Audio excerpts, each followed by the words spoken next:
So we're on the top of the hill, and not a good day to be travelling around with flip-flops on.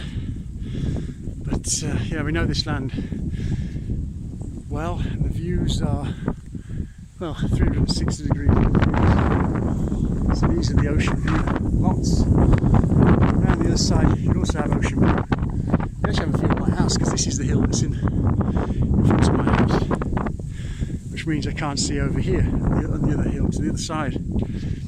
So all this land is for sale. The first land is here in the valley, the other side of the hill. All this hill here, as we can see, 14 lots in total. They're all about 1,700 square metres, 1,500 square metres, so you can double up or treble up. And lovely views up here. The ocean's that way, the ocean is that way, as you can see. Very, very nice. It's very quiet. See the turkey buzzards hovering around. This is where I walk my dogs. Not on this actual hill. I've been across the top of this hill once, not on this particular bit, but because it's a bit too dangerous for the dogs with the paws on this sharp coral stone. So